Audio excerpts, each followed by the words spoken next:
If I had my way, my kids would get International Day of the Girl off from school. Banks would be closed. No mail would arrive. City streets would shut down for Day of the Girl parades. A little disruption, a little celebration, not unlike the 4th of July. An Independence Day for girls. Fireworks and all. Wednesday marks the holiday's 5th birthday. The United Nations declared October 11th International Day of the Girl in 2012 to highlight and address the needs and challenges girls face, while promoting girls' empowerment and the fulfillment of their human rights. This year's International Day of the Girl, according to the UN, kicks off a year-long effort to bring global attention to the challenges and opportunities girls face before, during and after crises. The world's 1.1 billion girls are a source of power, energy and creativity, the group says on its website. And the millions of girls in emergencies are no exception. It's a mission that can hardly be contained to a single day. If you're interested in helping achieve it, a Day of the Girl website dayofthegirl.org offers a toolkit and several worthy campaigns to join. Organize a Girls Resist town hall, work to make menstruation products accessible at schools, address sexual harassment in schools, it's all there. This year's celebration, I would argue, should be dedicated to Malala Yousafzai, who attended her first lecture at Oxford University this week, 5 years after Taliban militants shot her in the head for advocating for girls' education. She'll study philosophy, politics and economics at the vaunted institution. Much to celebrate, much work left to do. Now, let's talk about gifts. 2 books, one newly released, one that arrives in late October, are perfectly suited for the day.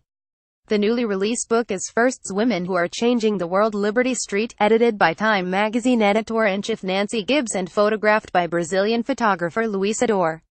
The book profiles 45 women ranging in age from 16 to 87 who are pioneers in their fields: technology, entertainment, politics, sports and so on. She broke the glass ceiling. What a jagged image we use for women who achieve greatly, defining accomplishments in terms of the barrier rather than the triumph, Gibbs writes.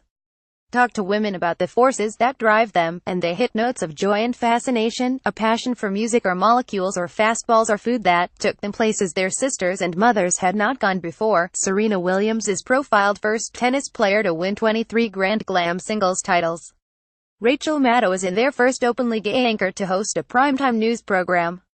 Kellyanne Conway made the cut, first woman to run a winning presidential campaign, as did Aretha Franklin, first woman to be inducted into the Rock and Roll Hall of Fame, and Gabby Douglas, first American gymnast to win solo and team all-around gold medals at one Olympics. My mom always used to say, inspire a generation, Douglas says.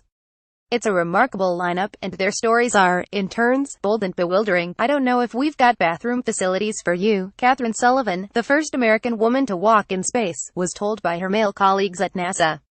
This was 1978. I thought, there's a tree right over there, and that toilet doesn't actually care who pulls the handle, and I think this will be fine, Sullivan recalls.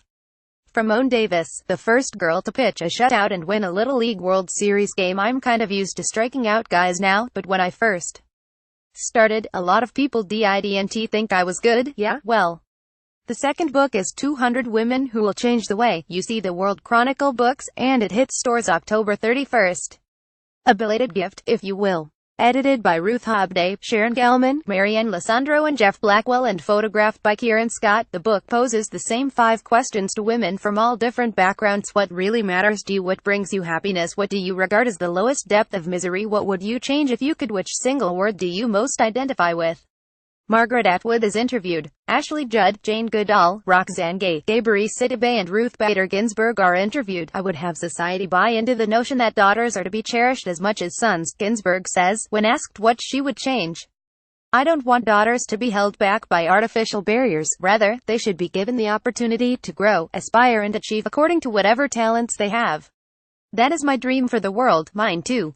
Let's get going. Stevens at ChicagoTribune.com. Twitter at HeidiStayVans13. Related no, Donna Karen. Women aren't asking for it with our clothing choices. Spend a little or a lot of time with these nasty women. Can a band of suffragettes save Shakespeare's problematic shrew?